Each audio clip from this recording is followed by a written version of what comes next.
Olá, meus irmãos, graça e paz a todos.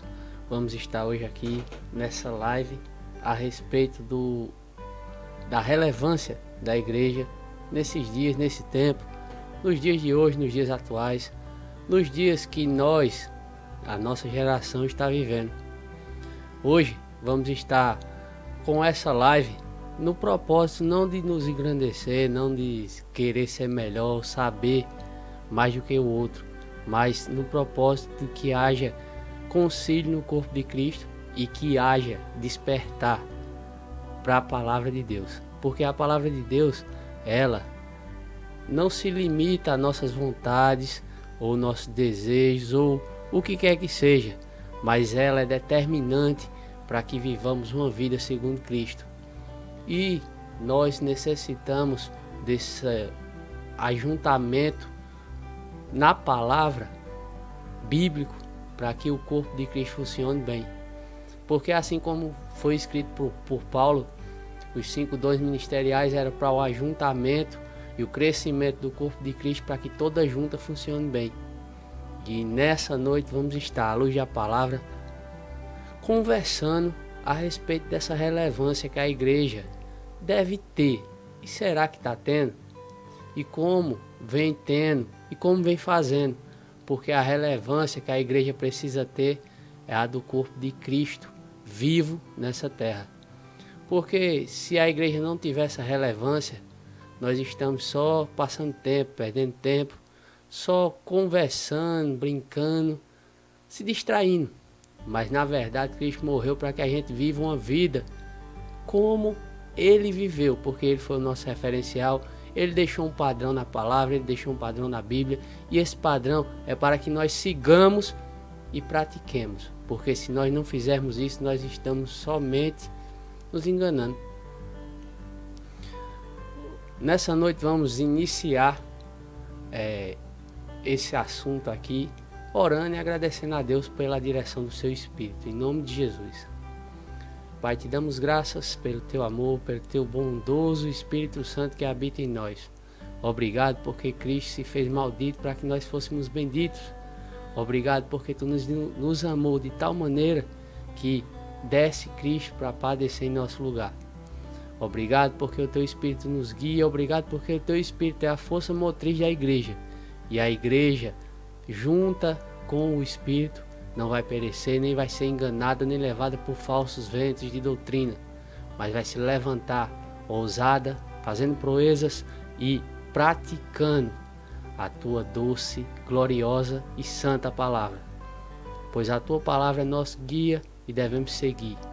Em nome de Jesus, Pai. Obrigado pelo teu Espírito que nos guia em todas as coisas e que nessa noite vai nos proporcionar crescimento para a tua glória.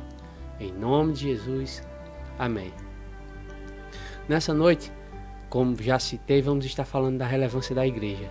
E essa igreja relevante que foi deixada, firmada numa superior aliança, que é a graça, por meio do sacrifício de Cristo, ela tem princípios, ela tem bases e ela tem diretrizes. Nós iremos falar de alguns tópicos, vamos citar a Bíblia, vamos mostrar, segundo a atual situação, o que vem ocorrendo, como está se tornando o padrão divino da igreja nesses tempos, o que é que a igreja está fazendo, deixando de fazer. Vamos ver na Bíblia como a igreja se portou e como é para se portar, porque nós somos crentes cristãos de Cristo e devemos ter essa base, esse direcionamento e esse firmamento, na verdade, para que possamos viver realmente como o Pai quer. A relevância da igreja, ela baseia-se em alguns tópicos, entre eles a justiça, o caráter e a integridade. O andar em justiça, ele procede, ele vem de preceitos e procedentes e princípios bíblicos.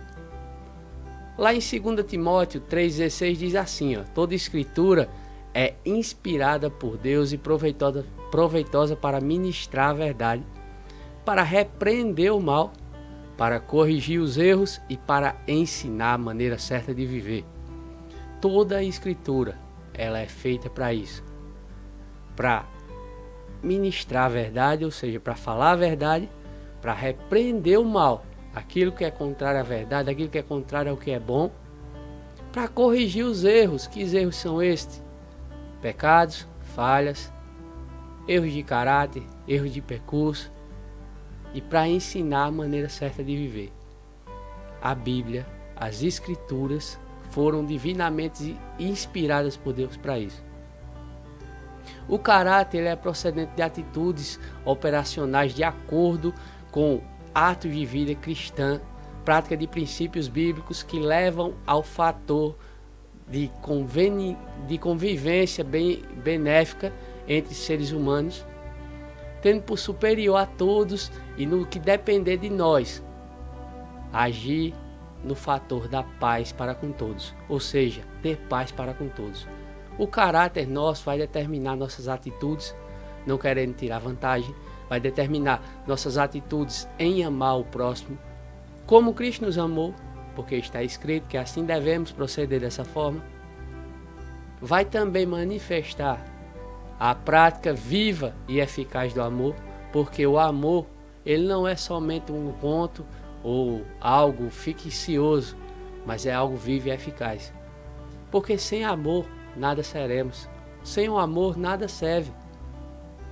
Paulo, escrevendo aos Coríntios, diz que se ainda entregássemos nossos corpos para ser queimados, se não fosse por amor, para salvar, para se entregar em benefício de outro, para restauração, de nada serviria. Era como um sino batendo e fazendo zoada.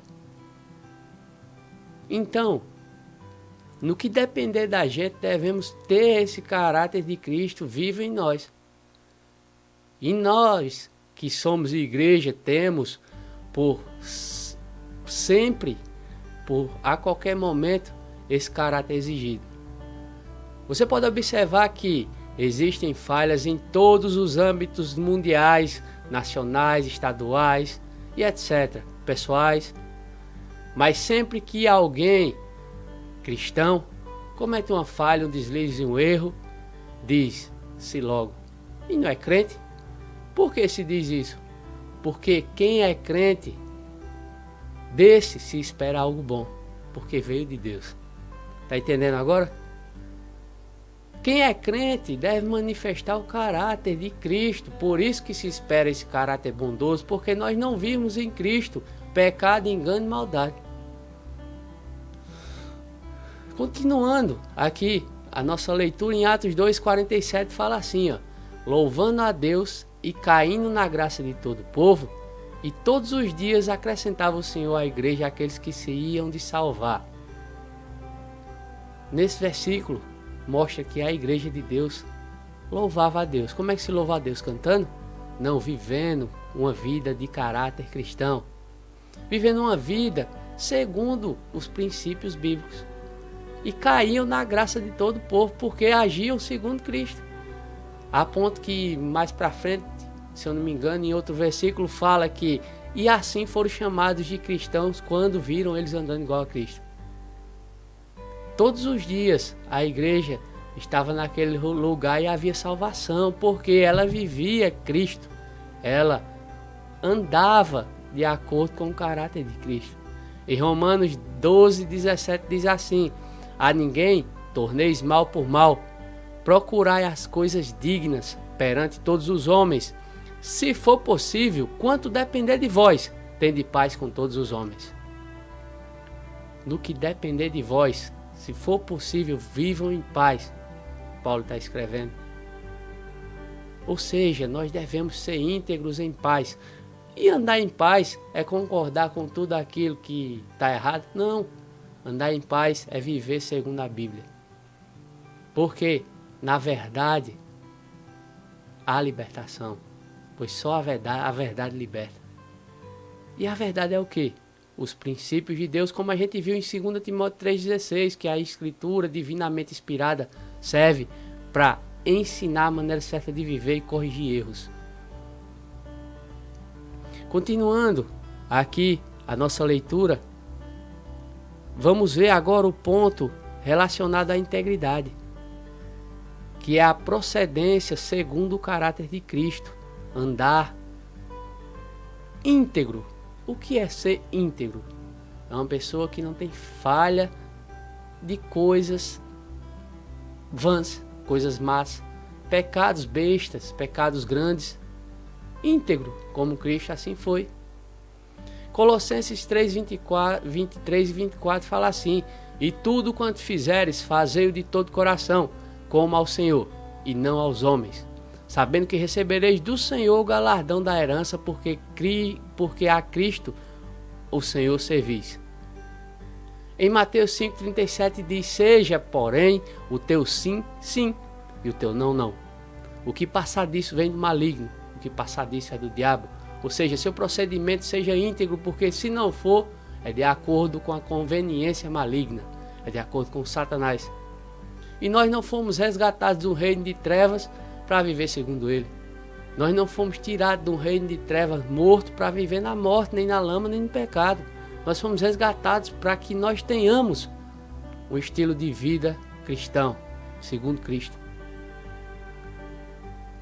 Olhando aqui para nós hoje, estamos numa situação ao qual estamos impedidos, por hora, de nos reunirmos e congregarmos. Muitas vezes tivemos várias oportunidades de estar unidos, congregando num lugar, só que demos mais atenção ao nosso WhatsApp, ao nosso Facebook, ao nosso Instagram, e nós não estávamos congregando de forma alguma.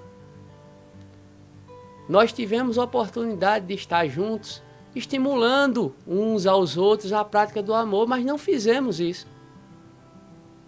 Por quê? Porque não quisemos. Ou porque não consideramos, porque achamos que todo tempo estaria propício para isso. No entanto, hoje estamos impedidos de certa forma disso. Só que a Bíblia, a Escritura diz: congregai-vos, se juntem. Em Hebreus fala o padrão de congregar, que é estar junto, se reunir para a prática do amor. Em Atos, que é a nossa igreja base, a igreja padrão, diz que os irmãos se reuniam diariamente, tinham tudo em comum, não faltava nada, e eles comiam, dividiam o pão com singeleza de coração e alegria, e louvavam a Deus, e cada dia o Senhor acrescentava aquele que ia sendo salvo. Existem padrões de congregar. E será que nós, a igreja, estávamos sendo relevantes nesse padrão para hoje estar exigindo e querendo novamente voltar a esse padrão que nós tínhamos de congregar? A Bíblia não anulou a nossa necessidade de congregar, porque ela fala que é para nosso bem, para nós nos estimularmos uns aos outros, ainda quando mais está perto a vinda do Filho do Homem, ainda quando se aproxima a vinda, ainda mais quando se aproxima o dia, a Bíblia fala. Então devemos ter a consciência que o fato de congregar é um ato benéfico para nós mesmos. Não é para que, eu tenho que estar no templo para ser crente. Por quê? Porque eu sou crente e eu tenho que estar na igreja. Não, é para que você congregue com o seu irmão, motivando ele a praticar o amor, ele motive vocês cresçam, vocês possam se desenvolver na palavra de Deus, na prática do amor. Segundo as Escrituras, hoje nos preocupamos em agradar. Segundo as Escrituras, a gente olha e vê que há uma preocupação de que Deus quer que nós nos reunamos para praticar o amor. Deus nunca quer que nós estejamos separados. Desde Adão, ele viu que Adão estava só, ele criou um ajudador, uma adjuntora, porque não era bom que o homem estivesse só. Por isso que ele fez a ajudadora, a Eva. E nós hoje, por que queremos tanto nos isolar? Sendo que a Bíblia diz que aquele que se isola busca seus próprios interesses. É mais fácil se isolar, não combater erros como a gente viu lá em Timóteo no início, nem práticas erradas e fazer o que bem acha. Para nossa carne é super cômodo ficar em casa e só nas lives, não é? No entanto, as lives não servem para motivar o contato humano, o contato ser humano a ser humano, a vivência da Bíblia, a prática do amor. Por que não serve? Porque por isso existiam as congregações, os templos, as reuniões, os concílios. A igreja se reunia em concílios para tratar assuntos doutrinários e crescer em Deus. E hoje é tudo à distância. Hoje nós pensamos, né? E nos preocupamos em agradar conceitos teológicos, que alguém se levanta e fala, opiniões humanas, governamentais e tantas outras. E deixamos de ser a boca de Deus. O Cristo vive nessa terra, pregando e falando, confrontando em verdades que se levantam contra a palavra, impostas por homens e conceitos. Como vão ver a igreja relevante se a igreja está amordaçada entre aspas, não, amordaçada mesmo, quieta, mansa, domesticada, não se levantando em rebeldia, mas se levantando contra a inverdade, contra a injustiça, contra a doença, contra a morte. Hoje, como é que nós estaremos diante dos homens e vamos ter relevância cristã para eles, se nós estamos automaticamente fadados, anestesiados e vivendo segundo o conselho de velhas do mundo?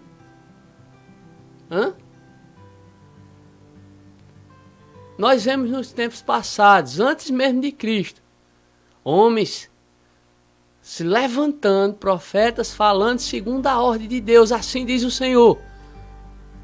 Isso, e assim era, porque foi estabelecido na palavra do Senhor. Vemos também Deus agir em cima dessas palavras, porque era a palavra dita por Ele. Vimos também pessoas como Daniel, que foi feito um decreto para que ele não orasse a Deus, nem ninguém orasse a outro Deus, somente pedisse coisas aos reis, ao rei na verdade. Mas Daniel disse: oxi, que decreto? Eu vou orar a meu Deus, porque eu sei de onde vem meu socorro. Daniel estava lá orando, e por conta desse decreto, Daniel foi parar na cova dos leões. Mas Daniel foi comido ou preservado por Deus? Parou para pensar nisso? Daniel agiu segundo a palavra que ele recebeu de Deus. Desde quando Salomão fez o templo, lá atrás, Salomão disse: olha, vão se levantar em direção a esse lugar, essa cidade, esse templo, e orarão. E Daniel sabia disso, e Daniel fazia isso. Sadraque, Mesaque e Abednego. O rei levantou a estátua e disse: quando trocar os instrumentos, todos se dobrem e se ajoelhem e adorem a estátua. Os três não adoraram, porque eles sabiam que somente a Deus era para se adorar. E foram parar na fornalha. E ainda disseram ao rei: se nosso Deus quiser, Ele nos livra. E nós hoje, quanto mais Cristo, depois do seu sacrifício, não nos livrará se nós agimos segundo a palavra? Já pensou nisso? Hoje, devemos entender que a palavra de Deus não mudou. Ela tem a sua essência, ela funciona da mesma forma. Mas nós acreditamos como? Nós acreditamos segundo ela? Meu irmão, a palavra de Deus, ela é real, independente da minha e da sua vida. Nós precisamos praticá-la para que ela seja viva em nós. Mas nossa vida não anula ela, a força dela. porque ela tem o poder de Deus, que é vivificado, transmitido pelo Espírito, que ressuscitou Cristo dos mortos. Hoje, nós aceitamos coisas por conveniências. Aceitamos imposições para não desagradar pessoas, para não desagradar cargos, pessoas do governo. Tem. Em Mateus 10,17 está escrito assim: Cristo disse: acautelai-vos, porém, dos homens, porque eles vos entregarão aos sinédrios e vos açoitarão nas suas sinagogas, e sereis até conduzidos à presença dos governadores e dos reis, por causa de mim, para lhes servir de testemunho a eles e aos gentios, porque naquela mesma hora vos será ministrado o que haveis de dizer. Porque não sois vós quem falará, mas o Espírito do vosso Pai é que fala em vós. E o irmão entregará à morte o irmão, e o pai o filho, e os filhos se levantarão contra os pais, e os matarão. E odiados de todos sereis por causa do meu nome, mas aquele que perseverar até o fim, esse será salvo. No versículo 22 diz: e odiados de todos sereis por causa do meu nome. Ele está dizendo que vocês vão ser afagados, vocês vão ser colocados em destaque, vocês vão ser levantados como o filhinho querido. Não, ele está dizendo que nós seremos odiados quando praticarmos a palavra por causa do nome dele. E aí? Essa relevância que a igreja tem, está atuante? Medite e pense com você mesmo. Hoje vemos no nosso tempo imposições até para cultuar, dizendo como é que deve ser, como não deve, como assim é, assado e isso e tal, baseados em conceitos humanos, científicos e filosóficos. Hoje é determinado algo que é de acordo com a resolução César, número 734 de 2020, que fala que as atividades religiosas devem observar as diversas medidas de prevenção da Covid. Eu vou deixar, quando acabar, embaixo o texto, e vocês leiam aí o que tem escrito nesse texto, porque é muita coisa. Fala até de que não se deve ter conversa para chegar a cultuar e partir no meio do mundo sem conversar, e um monte de coisa, afastamento e tal. Só que quando a gente olha para a Bíblia, nós vemos pessoas se cumprimentando, cultuando com o ósculo santo. Ah, mas não estava numa pandemia. Temos relatos históricos que um homem que ousou acreditar na palavra de Deus estava no meio da epidemia do ebola, orando por pessoas, e as pessoas sendo curadas, e o vírus morria na mão dele. E aí? Vemos Jesus no meio dos leprosos curando ele. No tempo de Jesus não tinha a tecnologia que tem hoje não, que todos se orgulham, dizendo que podem trazer cura, que é mais isso e aquilo. Mas hoje está todo mundo com medo, trancado dentro de casa, e Jesus estava no meio dos leprosos curando. E Jesus não pegou lepra. E aí?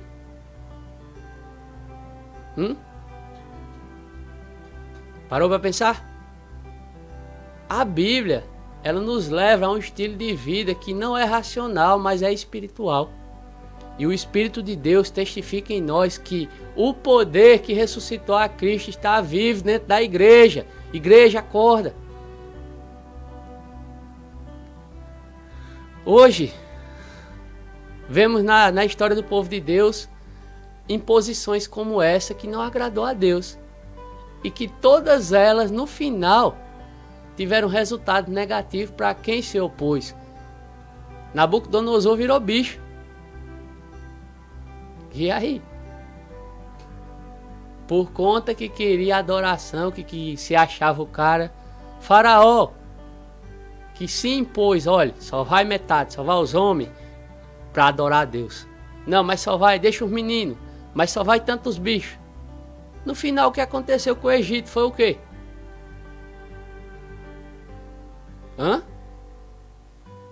Então, meu irmão, A Bíblia, ela mostra coisas que aconteceram no tempo antigo, que acontecem hoje, parecidas. E nós, como igreja, estamos abobalhados, amordaçados, domesticados. E sendo impostos a coisas que não são bíblicas, porque nós, como cristãos, devemos seguir a Bíblia. Se nós fôssemos advogados, tínhamos que seguir a Constituição para que nós operássemos segundo a lei. E nós, como cristãos, vamos seguir o quê? Não é a Bíblia. E a Bíblia nos determina coisas sem muito arrodeio.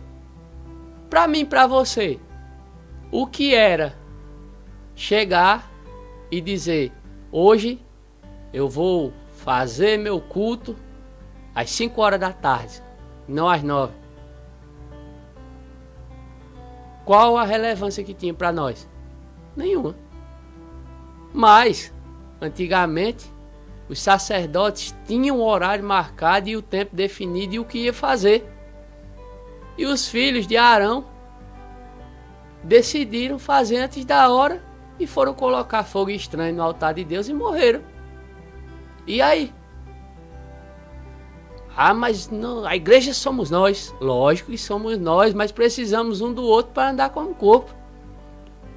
Ou você é igual uma história que eu vi, uma célula rebelde que saiu e se evoluiu. Você é cristão, você faz parte do corpo de Cristo e o corpo funciona junto, não é separado. Desde os primórdios vemos, não é bom que o homem esteja só. Não busque ficar sozinho, se isolar, porque você busca seus próprios interesses.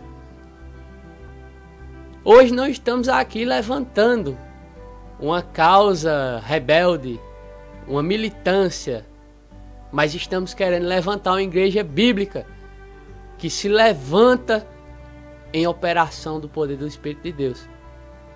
Porque a igreja, ela deve ser relevante com sinais, maravilhas, prodígios e vida íntegra, de caráter e de justiça.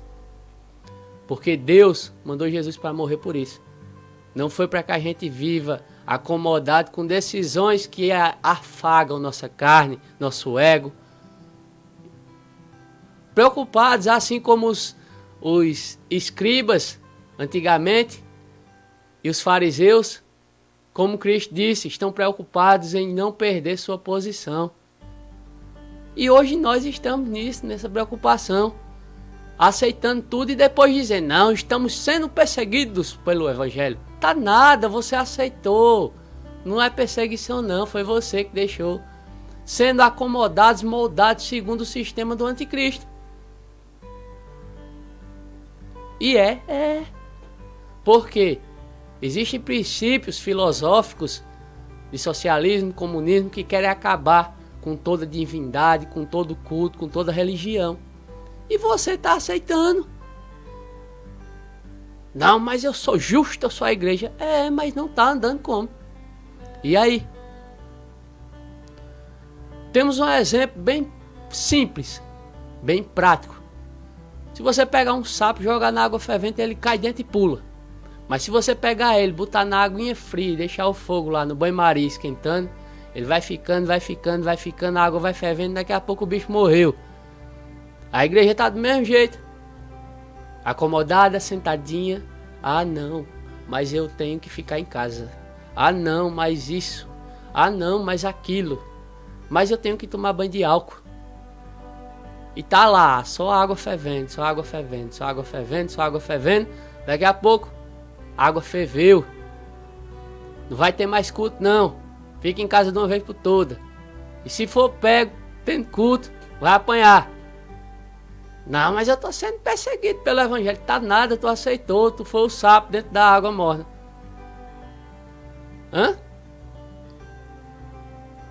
Ah, mas eu não posso fazer isso que eu estou me levantando contra as autoridades. Prenderam Pedro e João, porque eles curaram um aleijado na porta do templo. E disseram a ele: olha, Vocês estão proibidos de falar no nome desse cabra, que é Jesus. Se vocês falar, nós vamos lhe pegar de novo. Pedro, cheio do Espírito, disse: você acha mais necessário fazer a vontade de Deus ou a de vocês? E nós, hoje, achamos o que mais necessário? Fazer a vontade de homens ou de Deus? Sabendo-se que o congregar é importante para um bom corpo saudável. Não naturalmente falando, carnalmente, mas o corpo de Cristo. Nós necessitamos, não é de estar reunido falando besteira, mas é se estimular a prática do amor. É viver o amor. E para isso o corpo precisa estar bem ajustado e unido. E não cada um num canto. Hoje, nos dado como princípios de comunismo e socialismo uma certa segurança. Fique em casa para você não ficar doente. Não se reúna não para não pegar vírus. Mas se você não sabia, existe algo que desde os tempos antigos é imposto. Aconteceu em Chernobyl. Sabe o que é Chernobyl? Uma usina nuclear que foi destruída, onde a cidade foi destroçada por conta desses princípios satânicos e mentirosos e enganosos. A ponto de estar tudo explodindo e o camarada está dizendo: você está vendo coisas, você está doido? Não tem isso aqui não. E hoje a gente vê lá, a cidade está toda destruída.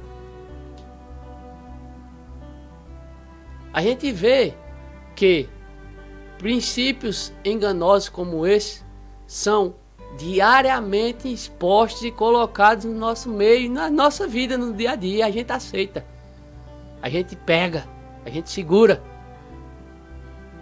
É criado um problema, depois se levanta uma solução, sabendo-se que esse problema foi criado porque já tem a solução. Quando essa solução é trazida, coloca-se: olhe, faça isso, que isso é para o seu bem. Você tem que fazer isso porque isso é para o seu bem.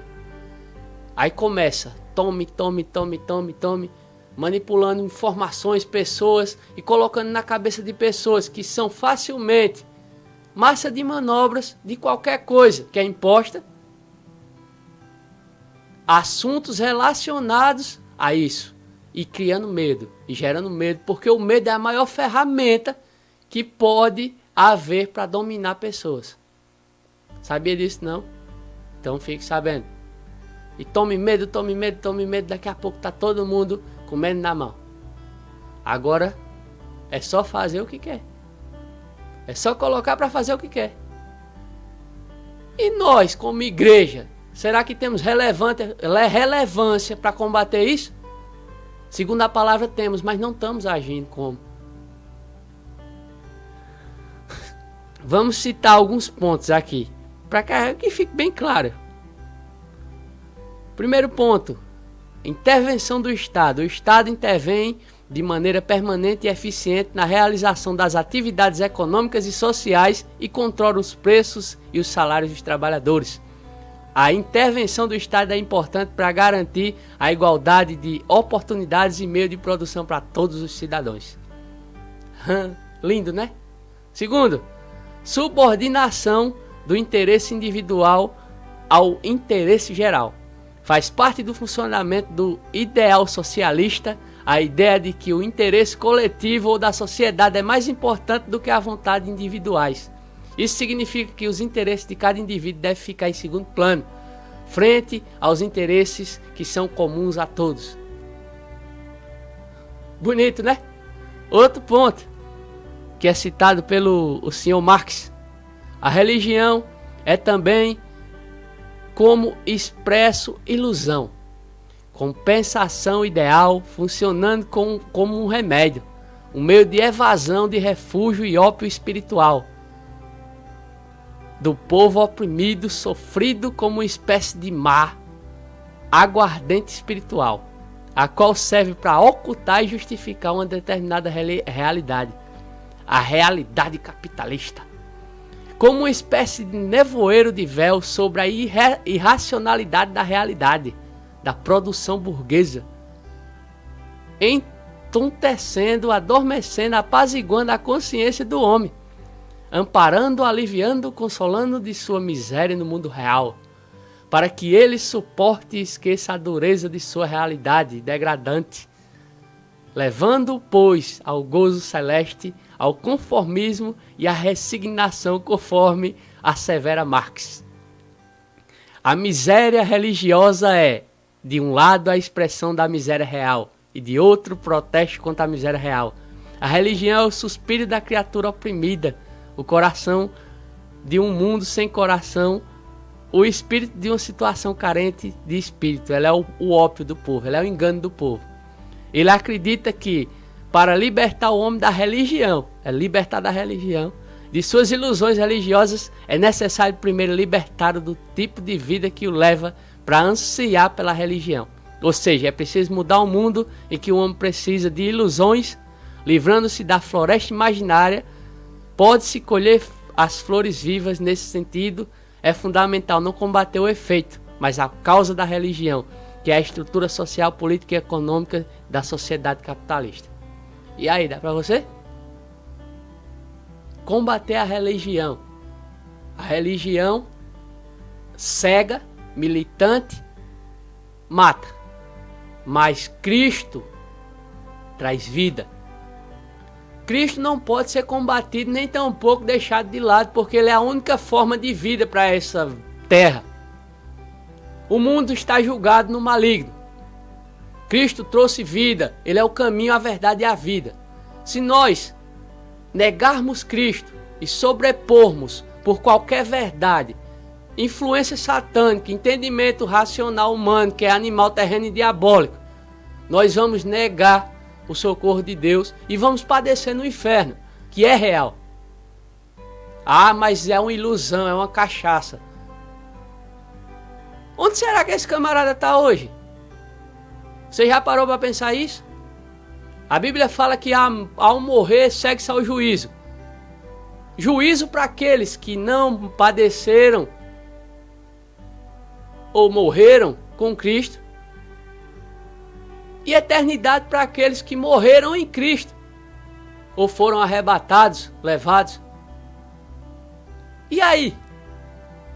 Um pensamento desse no ser humano que acha que Deus, a divindade, é uma cachaça que engana o povo.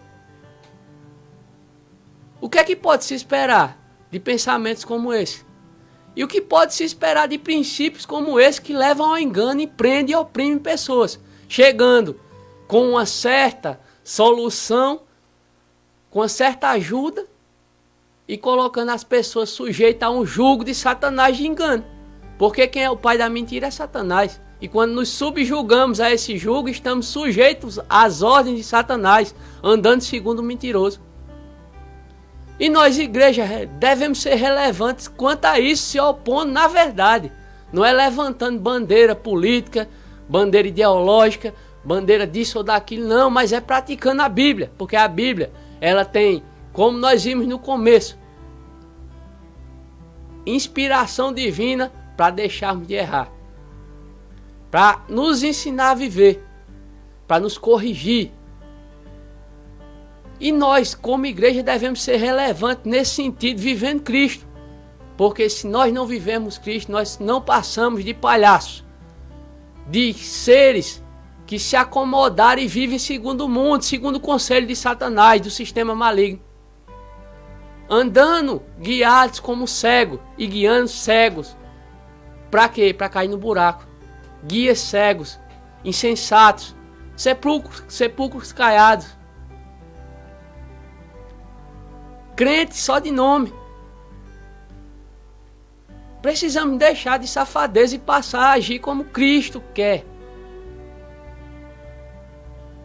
Nós precisamos entender que o Espírito de Deus, ele habita em nós para que a gente viva diferente, não viva essa vida segundo conselhos do mundo. Isso é que o salmista diz lá em Salmos 1. Não ande segundo o conselho dos ímpios, nem se detenha no caminho dos pecadores, nem se assente na roda dos escarnecedores. Antes, seu prazer seja na lei do Senhor, e nessa lei você medite de dia e de noite. Porque se você fizer isso, você vai ser como uma árvore plantada junto ao ribeiro. Vai ter sempre fruto. Vai estar viva. Deus diz, diante de você está a morte e a vida. Escolha a vida para que viva. Jesus disse, eu sou o caminho, a verdade e a vida. Ou seja, escolha Cristo. Viva Cristo. Ande com Cristo. E deixe de ser acomodado. E viva uma vida relevante. Seja Cristo nessa terra, porque senão o seu tempo está sendo perdido, está sendo desperdiçado, está sendo levado por água abaixo. Precisamos ter essa consciência de que o Evangelho, ele é uma prática viva em nós. E se não for praticado e vivido por nós, ele não serve de nada. Precisamos, não é se opor às pessoas, mas é se opor à mentira que é imposta. Tendo consciência que o Evangelho é a única fonte de nos levar até Deus. Porque ele, Cristo, é a palavra, o verbo que se fez carne e habitou em nós. Habitou entre nós e hoje habita em nós por meio do Espírito. Pensem nisso, meditem nisso. E que possamos ter consciência que uma igreja relevante, ela faz-se necessária. Mas a igreja que não tem relevância, não serve de nada. É melhor ficar fechada mesmo. Muitos podem dizer, oxi, tá doido? Tô doido não. Tô falando o que a Bíblia diz. Porque Paulo disse que nós devemos ser instruídos pelos 5 dons ministeriais para que cresçamos e não sejamos como menino levado por qualquer vento de doutrina. Ou seja, de ensinamento errado, de fermento, levado de um lado para o outro, conduzido ao erro e ao engano. Porque essa é a ferramenta de Satanás, ele é o pai da mentira. Amém? Então tivemos aqui o irmão Flávio Xará também, Flávio Valadares. Ele falou, a igreja é coletiva e ninguém pode ser igreja só. Amém. Exatamente. A igreja é um conjunto, é um corpo operante. A igreja não sou unicamente eu nem você, a igreja é um corpo. Nós temos o título de igreja porque fomos levantados em Cristo como igreja pessoal, mas a prática da igreja se resume a um conjunto, se resume a um contexto de unidade, a um corpo operante com as juntas funcionando dignamente e exclusivamente perfeitas. Espero que nessa noite nós tenhamos a consciência que temos um governo estabelecido por Deus e uma forma de culto, uma forma de vida e um padrão de andar e proceder nas diversas formas, situações, tempos e períodos que foi dado e instruído pelo próprio Deus.